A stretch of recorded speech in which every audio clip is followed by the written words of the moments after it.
जो अगला क्वेश्चन है, ये है कि जी। आत्मा का तो 3 प्रकार शरीर है, हमें पता है। हम्म। स्थूल शरीर, सूक्ष्म शरीर और कारण शरीर। तो ठीक है। इन प्रकार शरीर का स्वरूप क्या है? और जब आत्मा मोक्ष में हो जाता है या मुक्त हो जाता है, तब आत्मा का किस-किस शरीर उपस्थित होता है और किस-किस शरीर अनुपस्थित है? तो आत्मा के 3 शरीर हैं। एक स्थूल शरीर है जो ये सर से पांव तक दिखता है, इसको स्थूल शरीर कहते हैं। और इसके अंदर 5 महाभूत होते हैं। ये 5 भूतों से बना है। पृथ्वी, जल, अग्नि, वायु और आकाश। इन पंच महाभूत से ये स्थूल शरीर बना है। दूसरा शरीर है सूक्ष्म शरीर। उसमें 18 तत्व होते हैं। एक बुद्धि होती है, एक अहंकार होता है, एक मन होता है। 3 तो ये हो गए। 5 ज्ञानेंद्रियां होती हैं, 5 कर्मेंद्रियां होती हैं और 5 तन्मात्राएं होती हैं। 15 ये हो गए। तो 3 और 15 18 चीजें। इन 18 चीजों के समुदाय बंडल का नाम है सूक्ष्म शरीर। ये दोनों शरीर प्रकृति से बने, सत्वरजतम से। सत्वरजतम 3 तरह के छोटे छोटे पार्टिकल्स हैं। सबसे छोटे पार्टिकल्स, सृष्टि का सबसे छोटा कण सत्वरजतम। इन तीनों के समुदाय का नाम प्रकृति है। इसी प्रकृति से ये दोनों शरीर बने, सूक्ष्म शरीर और स्थूल शरीर। 18 तत्व सूक्ष्म शरीर में, 5 तत्व स्थूल शरीर में। 18 और 5 23। तो 23 पदार्थ का जो कारण है, मूल उपादान कारण, वो है प्रकृति। वो एक तत्व है। तो ये 24 पदार्थ हो गए टोटल। ये 24 पदार्थ जड़ हैं, मूल प्रकृति जड़ है। इन दोनों शरीरों का कारण मूल प्रकृति है, इसलिए कारण होने से उसको कारण शरीर कहते हैं। तो ये तो हुई 3 शरीरों की चर्चा कि 3 शरीर कौन कौन से हैं और उसमें क्या क्या है। अब मोक्ष में जब जीवात्मा जाएगा तो उसके तीनों शरीर छूट जाएंगे, आत्मा से अलग हो जाएंगे। मोक्ष में इन 3 शरीर में से एक भी साथ में नहीं जाएगा। यानी प्रकृति से, सूक्ष्म शरीर से और स्थूल शरीर से, तीनों से उसका कनेक्शन कट हो जाएगा। तो इनमें से कुछ नहीं जाएगा साथ। अब साथ क्या जाएगा? जीवात्मा की अपनी ओरिजिनल 24 शक्तियां हैं। 24 शक्तियां हैं जीवात्मा की, जो सत्यार्थ प्रकाश के 9वें समोल्लास में लिखी है। वहां पढ़ लीजिएगा। उसमें इच्छा है, प्रेम है, द्वेष है और देखने की शक्ति, सूंघने की, चखने की, घूमने की, ऐसे बहुत सारी शक्तियां हैं उसकी। ये उसकी अपनी 24 शक्तियां हैं। यही जीवात्मा का अपना स्वरूप है, वास्तविक, ओरिजिनल, स्वाभाविक। ये 24 शक्तियां मोक्ष में साथ में रहेंगी। परंतु ये शक्तियां बहुत कम हैं, इनकी क्षमता बहुत कम है। इतने से जीवात्मा अपना काम नहीं कर पा रहा। वो इतने से काम नहीं कर पाता, उसको और सहयोग चाहिए। जैसे आज हम इस प्रकृति से बनी आंख से देख रहे हैं, कान से सुन रहे हैं, ये प्रकृति के साधन हमने अपने साथ जोड़ रखे हैं। ईश्वर ने जोड़ दी हमारे साथ, तो हम इन साधनों से सारे काम कर रहे हैं। क्योंकि हमारी ओरिजिनल शक्तियां बहुत कम है, उतने से हम नहीं देख पाते। तो बंधन की स्थिति में आज हमें जैसे इस प्राकृतिक शरीर का, मन, बुद्धि, इंद्रियों का सहयोग लेना पड़ रहा है। तो मोक्ष में क्या होगा? ये 3 शरीर तो यहाँ छूट जाएंगे, ये नहीं जाएंगे साथ में मोक्ष में।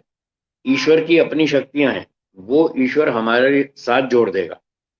यानी हमारी 24 शक्तियों के साथ ईश्वर अपनी शक्तियां और जोड़ देगा। तो ईश्वर की शक्तियों की सहायता से हम मोक्ष में सारे काम कर लेंगे।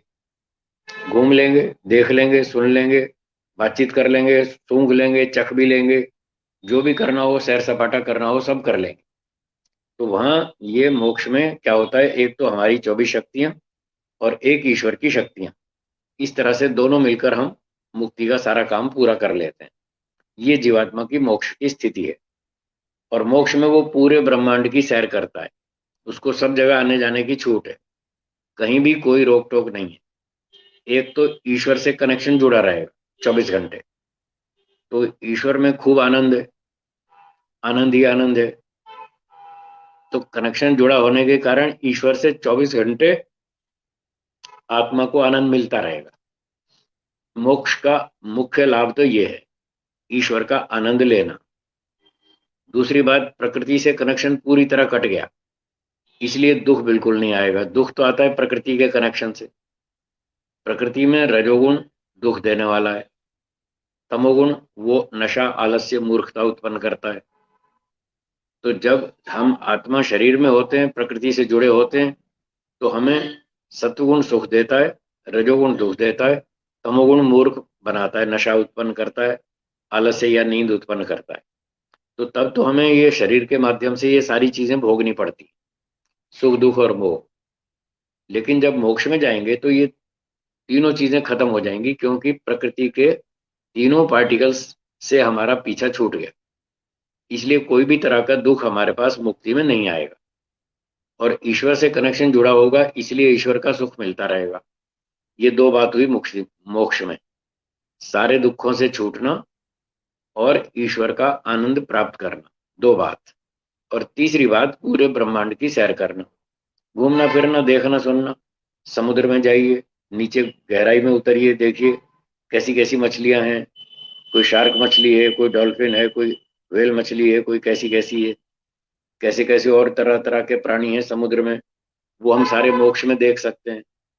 सूर्य में जा सकते हैं, सूर्य के अंदर परमाणु कैसे फूटते हैं, उसमें से कैसे गर्मी पैदा होती है, एनर्जी कैसे पैदा होती है, वो सब देख सकते हैं। एक गैलेक्सी में, दो गैलेक्सी में, दुनिया भर की सभी गैलेक्सीज में हम घूम सकते हैं। ये तीसरी फैसिलिटी है मोक्ष में, घूमने फिरना, देखना सुनना, पूरी छूट है। तो ये आत्मा की स्थिति मोक्ष में होती है। ये सारी बातें सत्यार्थ प्रकाश के 9वें समोल्लास में लिखी हैं, सब प्रामाणिक हैं, ऋषियों की बातें हैं। जिनको पढ़ना हो वहां 9वां समोल्लास पढ़ सकते हैं। जी जी, आपने जैसे एक्सप्लेन किया, इसके रिस्पॉन्स में एक क्वेश्चन आया है मेरा खुद का क्वेश्चन है कि अगर हम ब्रह्मसूत्र देखें तो ब्रह्मसूत्र के चार के यानी 4 चैप्टर के 4 4 17 जी 10 से 12 तक की जो सूत्र है उसमें जो कहा है कि बद्री यानी पराशर के अनुसार मुक्तावस्था में शरीर नहीं है, और बाद में कहा कि जैमिनी के अनुसार है, हाँ शरीर है।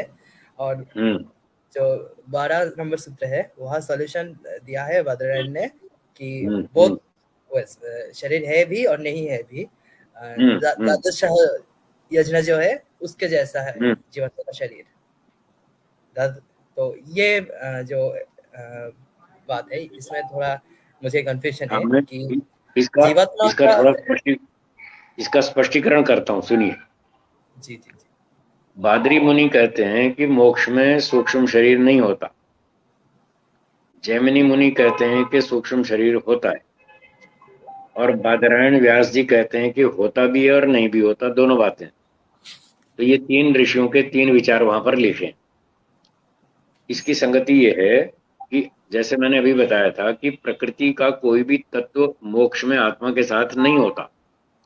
तो ये जो 18 तत्वों का सूक्ष्म शरीर बताया था मैंने अभी, वो प्रकृति से बना है, वो सूक्ष्म शरीर मोक्ष में नहीं होता। तो बादरी मुनि ये बात कह रहे हैं कि प्रकृति से बना हुआ जो सूक्ष्म शरीर है वो मोक्ष में नहीं होता। अब जैमिनी जी कह रहे हैं कि वो होता है। तो जैमिनी जी कौन से सूक्ष्म शरीर की बात कर रहे हैं? जो अभी अभी मैंने बताया था, जीवात्मा की 24 शक्तियां हैं स्वाभाविक, वो मोक्ष में साथ रहती हैं। तो सत्यार्थ प्रकाश के 9वें समोल्लास में जो जीवात्मा की 24 शक्तियां हैं उसका नाम भी सूक्ष्म शरीर लिखा है। वो अभौतिक है, वो भौतिक नहीं है, मटेरियलिस्टिक नहीं है, वो नॉन मटेरियल है, वो चेतन तत्व है आत्मा। उसकी जो 24 शक्तियां हैं स्वाभाविक, उसका नाम भी सूक्ष्म शरीर है। तो जैमिनी मुनि जी कह रहे हैं कि मुक्ति में सूक्ष्म शरीर होता है, वो इन 24 शक्तियों की बात कर रहे हैं। बादरी मुनि कह रहे हैं 18 तत्व प्रकृति वाले मोक्ष में नहीं होते। जैमिनी कह रहे हैं कि जीवात्मा की 24 शक्तियां मोक्ष में होती हैं। और बादरायण व्यास जी कह रहे हैं, ये दोनों ऋषि ठीक कह रहे हैं होती भी है और नहीं भी होती। 18 तत्वों वाला सूक्ष्म शरीर मोक्ष में नहीं होता और 24 वाला होता है। ये तीनों सूत्रों की संगति।